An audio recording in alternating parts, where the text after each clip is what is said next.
है। जी, मेरी आवाज आ रही है ना सर? कर तो नहीं रही है? नहीं नहीं, हम सुन पा रहे हैं, आप प्रारंभ करें। जी। यजुर्वेद अध्याय 33 सूक्त 13 मंत्र संख्या 48।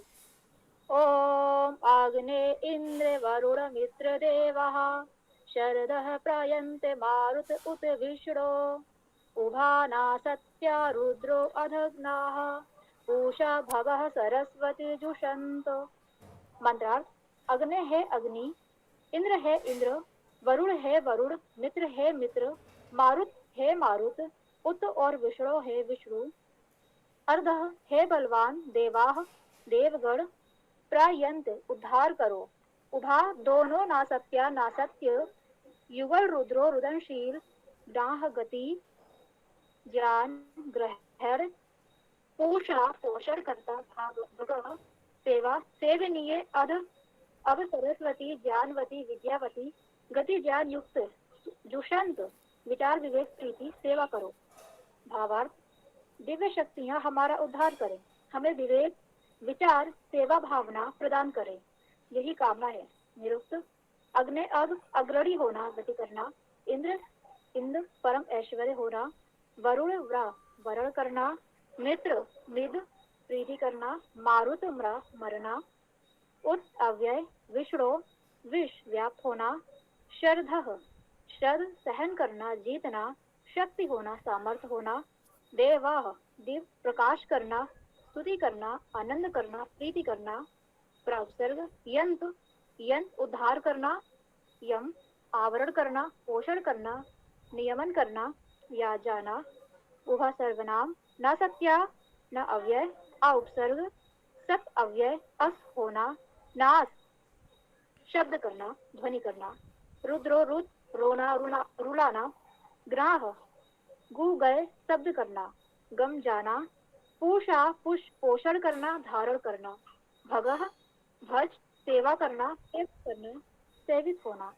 दान करना अलग करना, अध अव्यय सरस्वती, त्र बहना चलना, स उपसर्ग रस स्वाद लेना, प्रीति करना शब्द करना, जुषंत जुष विचार विवेक प्रीति सेवा करना। ओम।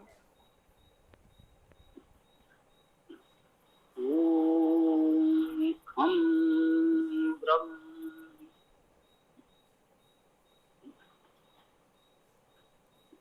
यजुर्वेद अध्याय 33 मंत्र 48।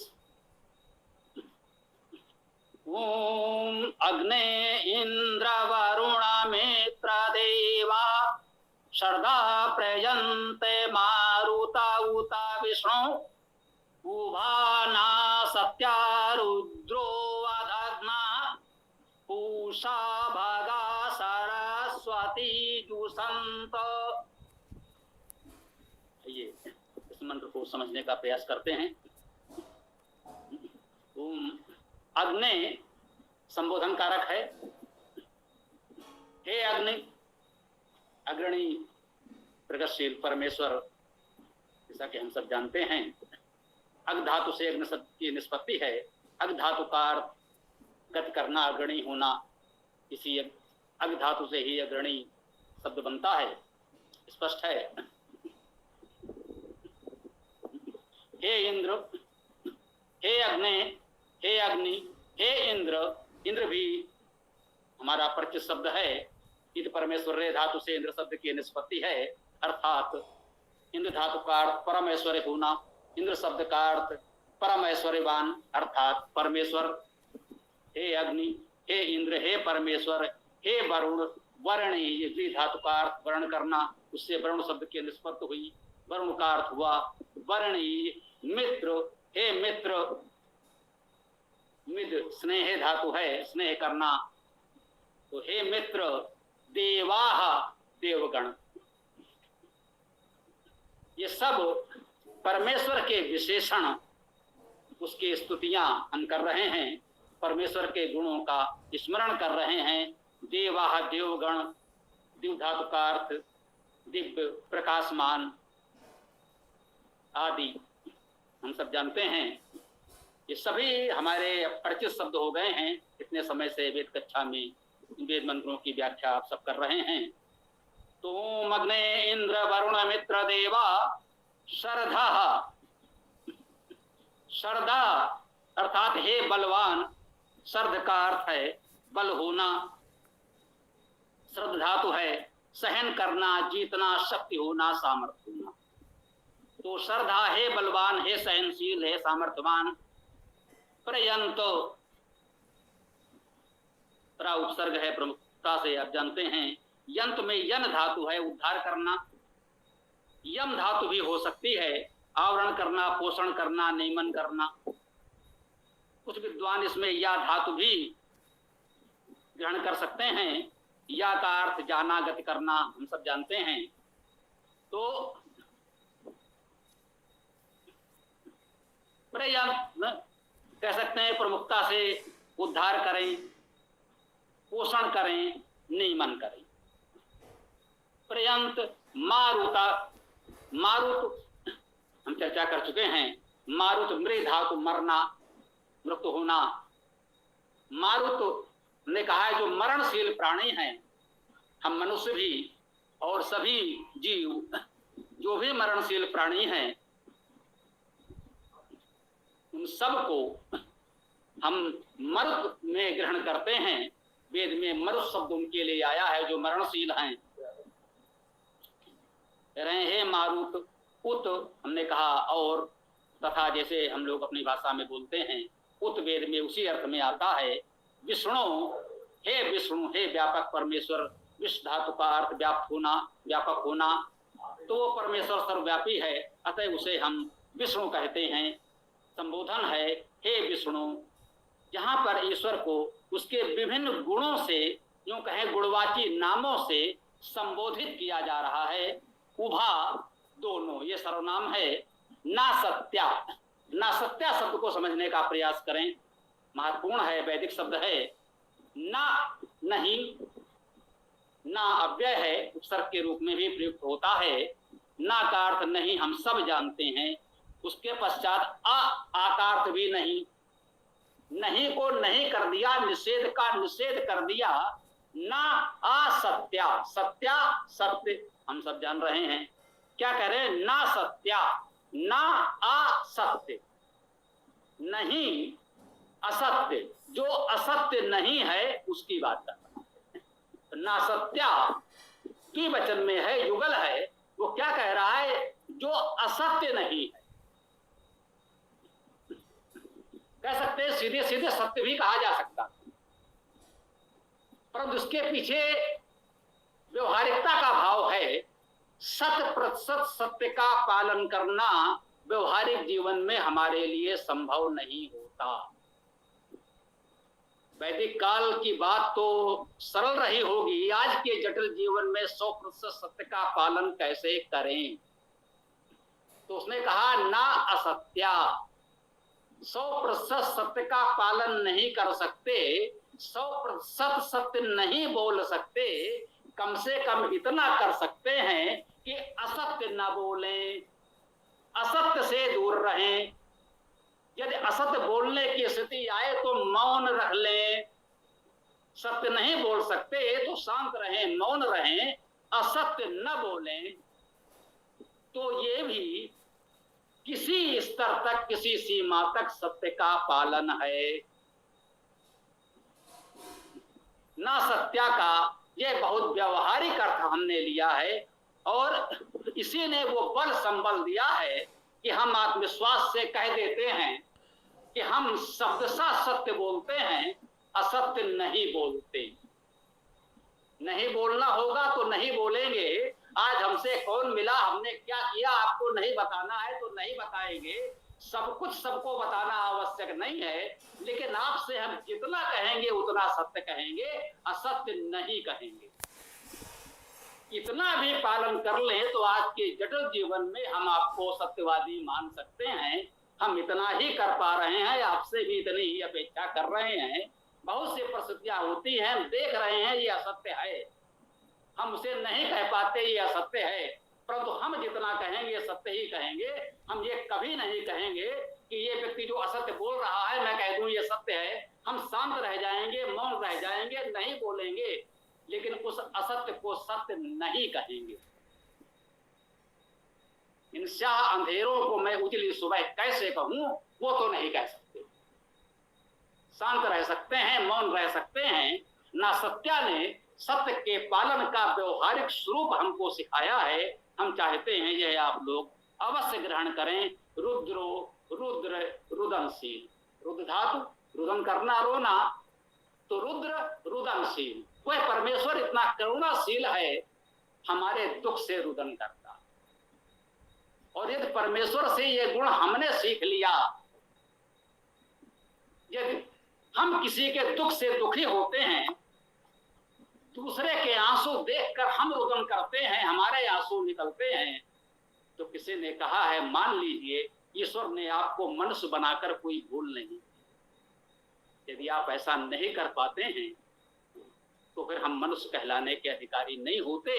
हम कहते हैं परमेश्वर रुद्र है, हम रुद्र की उपासना करते हैं, हम उस रुद्र का अभिषेक करते हैं। रुद्र की पूजा, उपासना, अभिषेक करते समय ध्यान रखें कि हमें भी इतना करुणाशील, रुदनशील होना चाहिए कि दूसरों के दुख से हम दुखी हो सकें, वो करुणा हमारे मन में जगे, तब हम उस रुद्र स्वरूप परमेश्वर के उपासक होते हैं। अध गना, अध तो उपसर्ग है,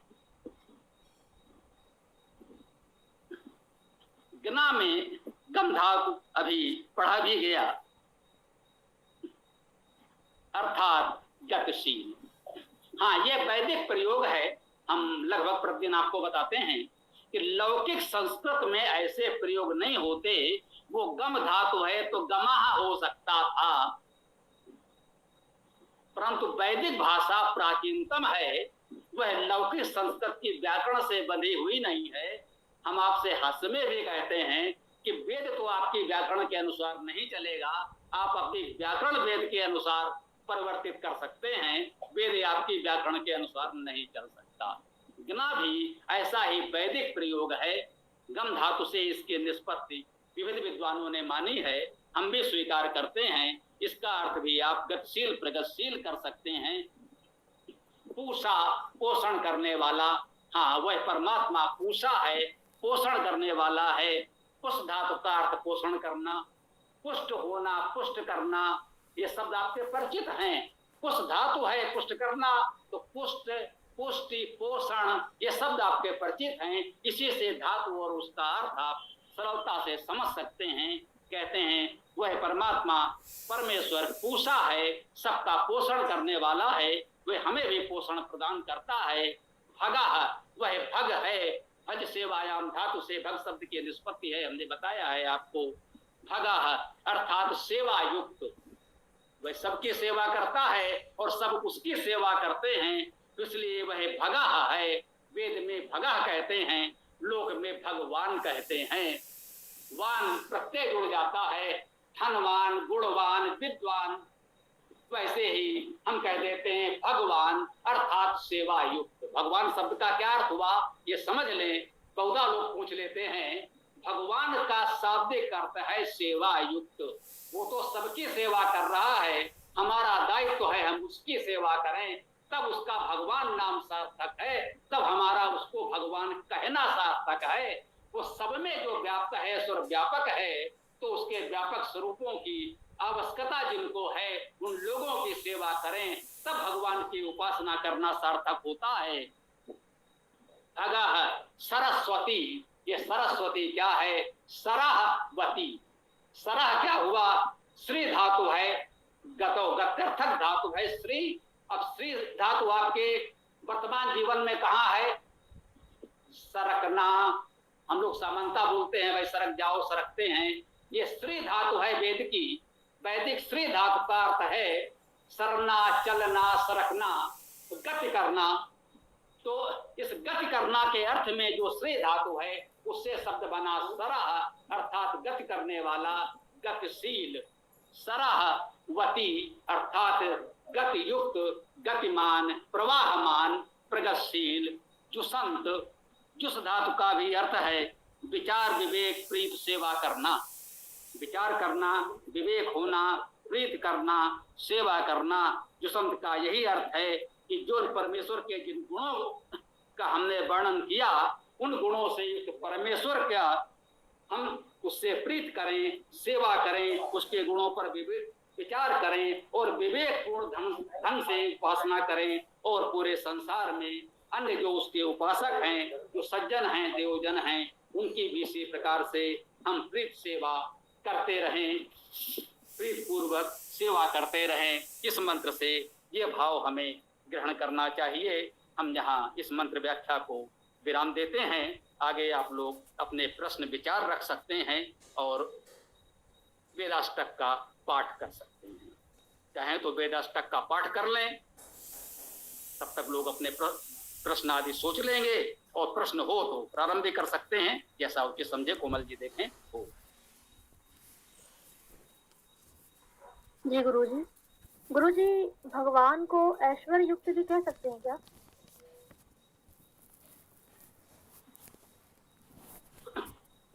देखिए, भगवान शब्द का अर्थ हुआ सेवा। जो किसी ने कहा ना, धनवान, गुणवान, विद्यावान, कहते हैं ना, तांगावान, रिक्शावान भी बोलते हैं आज तक हम लोग ना। अर्थात उससे युक्त, गुणवान गुणों से युक्त, धनवान धन से युक्त। तो भगवान भग से युक्त, और भग शब्द बना भज सेवायाम धातु से, अर्थात सेवा से युक्त। अब माना जाएगा जो सेवा युक्त है, जो सबकी सेवा करता है, लोग जिसकी सेवा करते हैं, इससे बड़ा ऐश्वर्य और क्या होगा। यही तो ऐश्वर्य है। उस रूप में उसे ऐश्वर्यवान, ऐश्वर्य युक्त भी आपने कह दिया।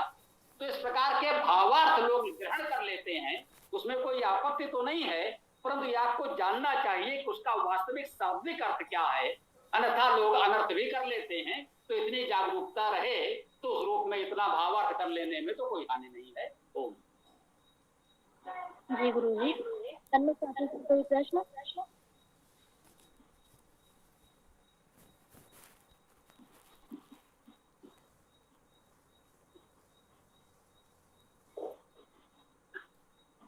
बेटा आप वेदाष्टक कर लो, इस बीच किसी का कोई प्रश्न मन में आएगा तो पूछ लेंगे बाद में। जी। विदुषी बहन, आप प्रारंभ करेंगी वेदाष्टक?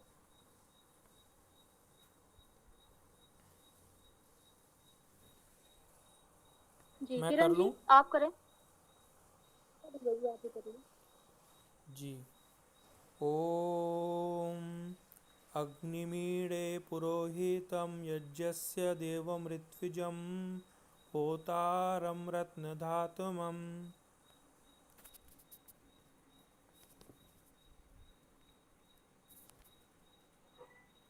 जी शशि जी, आप करिए।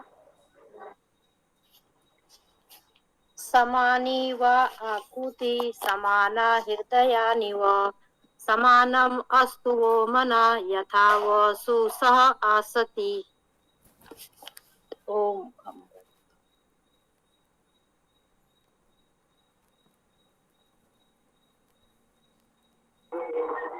ओम अग्ने आयाहि वीतये गृणानो हव्यदातये निहोत सत्सि बर्हिषि।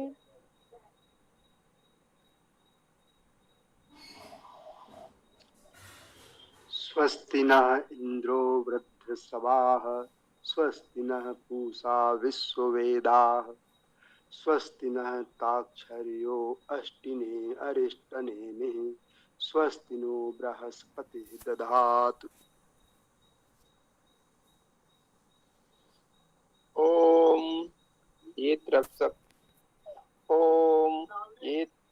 सप्तः परिस्यन्ति विश्वरूपाणि विवृता वचस्पति बलातेषां तन्वो अद्य ददातु मे।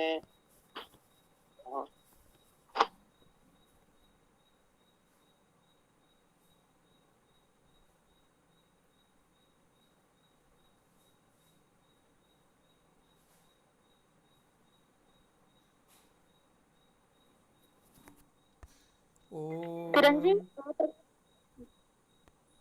जी भैया जी करिए। ओम पनाय्यं तत् अश्विना कृतं वाम वृषभो दिवो रजसः पृथिव्याः सहस्रं संसा उत ये गविष्टो सर्वाणि तान् उपयाता पिपद्यै।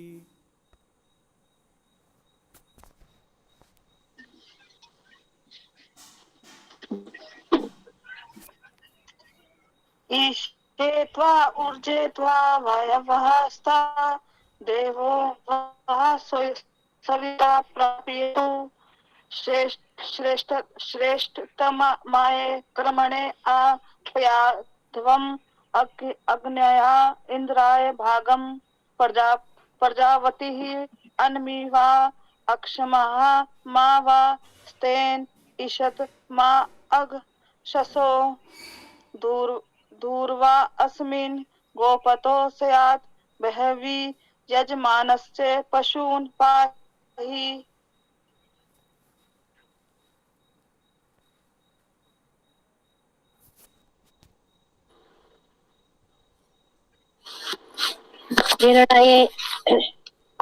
हिरण्येन पात्रेण सतस्य अपिहितं मुखं यो असो आदित्ये पुरुषः सो असो अहम्। ओम खं ब्रह्म ओम खं ब्रह्म। गुरु जी, पुलकित जी ग्रुप में कुछ कोर्स के बारे में बोल रहे थे, तो हम यहाँ चर्चा कर सकते हैं।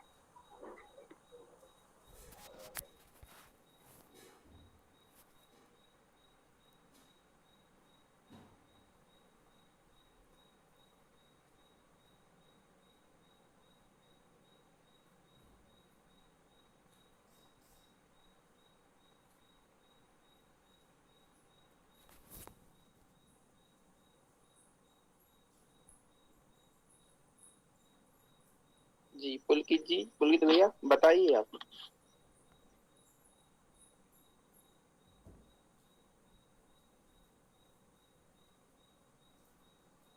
हाँ बेटा कोमल बताओ। जी, मैं ये कह रही थी कि किसी कोर्स के बारे में बात कर रहे थे। किसके बारे में? चर्चा कर सकते हैं। कोर्स। भाई इनकी बात कोई सुन पा रहा है? हमें स्पष्ट नहीं हो रहा है, कोई और बताएगा? कोमल जी कह रही हैं।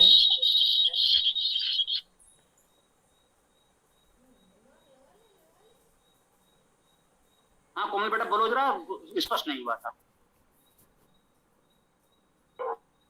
जी, मैं ये कह रही थी कि पुलकित जी ग्रुप में कुछ कह रहे थे, तो वो अभी रख सकते हैं यहाँ पे, ताकि हम चर्चा कर लें, क्योंकि समय है अभी।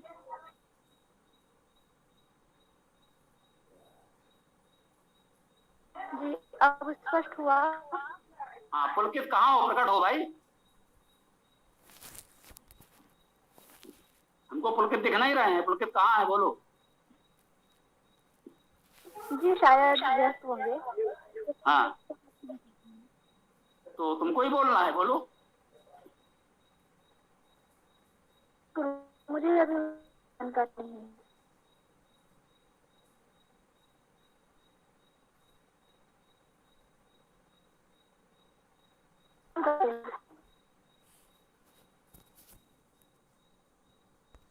हाँ तो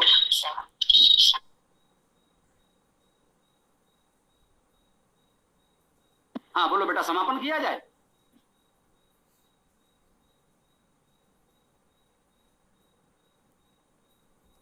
ठीक है, आज इसको समापन करते हैं, थोड़ा सा हम भी व्यस्त हैं, तो शेष बातें जो भी होंगी आप लोग ध्यान रखें, कल करते हैं। कल सायंकाल 7:30 बजे हम लोग वेद कक्षा में पुनः मिलते हैं। ओम स्वस्ति, ओम नमस्ते, ओम खम ब्रह्म, ओम खम ब्रह्म, ओम खम ब्रह्म।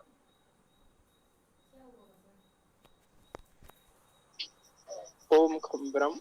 नमस्ते सभी साथियों को। क्या ओम खं ब्रह्म। सभी साथियों को नमस्ते। ओम नमस्ते, सभी को शुभ रात्रि। ओम खं ब्रह्म।